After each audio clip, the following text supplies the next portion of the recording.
Eto, Vicky, paborito ng maraming Pinoy ang hain natin sa midnight snack. Ano? Ang morning treat na ito nagawa sa soya at ilalagyan ng sago at pampalasang arnibal. Ayun na. Favorite. At Igan, Sugar-free. hindi lang pala yan ang mga panlasa na pwede dyan Ngayon? dahil may pandan, ube, strawberry flavor din. Ah? Narito na po ang midnight snack kasama si Mikael Daez. Taho! Taho! Alam niyo, kung Pinoy kayo, sigurado kumakain kayo ng taho. Pero dinig kong ating paboritong snack ay nag-level up na. Alamin natin kung paano. Boss, pahingi naman yan. Let's go!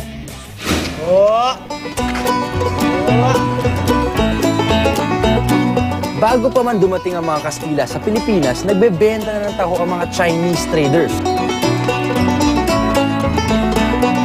Ang tawag nila rito, Do Hua, o sa literal English translation, soybean curd.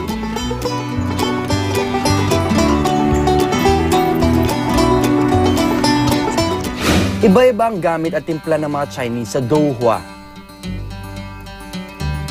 Pero dito sa Pilipinas, arnibal ang pampalasa nito. Nilalagyan ito ng sago as topping.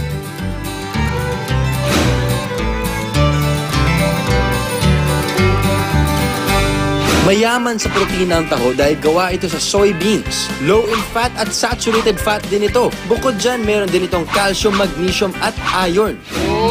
Lumevel up na raw ang dating sinisigaw ni Kuya magtataho tuwing umaga. Dahil available hindi lang pag umaga, kundi anytime. Iba na rin ang toppings ito tulad ng red mongo at crystal jelly. Sa ibang lugar naman, katulad ng Baguio, may strawberry flavored taho. May taho na buko pandan at ube flavors na rin. Ito na ang pangalawang taho na susubukan natin. Ito taho with egg pudding. Ayan ang egg pudding natin. Sobrang subtle lang ng lasa niya na parang pag kinahain mo, parang may matigas lang na taho na nasama. Ngayon, taho with crystal jelly na sosyal na pangalan lang para sa nata de coco. Okay.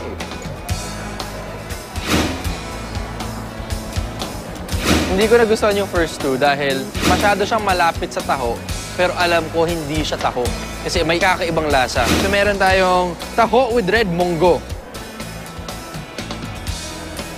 So yung texture ng red bean, bumabagay dun sa texture ng taho. Parang ibang pagkain siya mismo, hindi siya parang taho. Ito na siguro yung pinaka-okay na nasubukan kong experimental taho. Noong World War II, binibigyan ng soy milk at taho ang mga Chinese war refugees sa Hong Kong. Ito ay para mapunan ng kasustansyang kailangan ng kanilang katawan. At dahil nga mayaman sa protina, maaaring itong substitute sa karne. Sabi nga nila, baka ito nga raw ang dahilan kung bakit nag-survive ang Chinese race kahit na kulang-kulang ang supply ng karne noong unang panahon. Gusto niyo na ba ng taho? Tandaan, a cup of taho a day may keep the doctor away. Malay natin, di ba? Ang importante kasi dyan, masarap siya at mura pa. Ako po si Mikael Daez. This is Midnight Snack. At ako magiging bagong tindero ng taho. Taho! Kuya, hi ka kay Ate Vicky at Kuya Igan.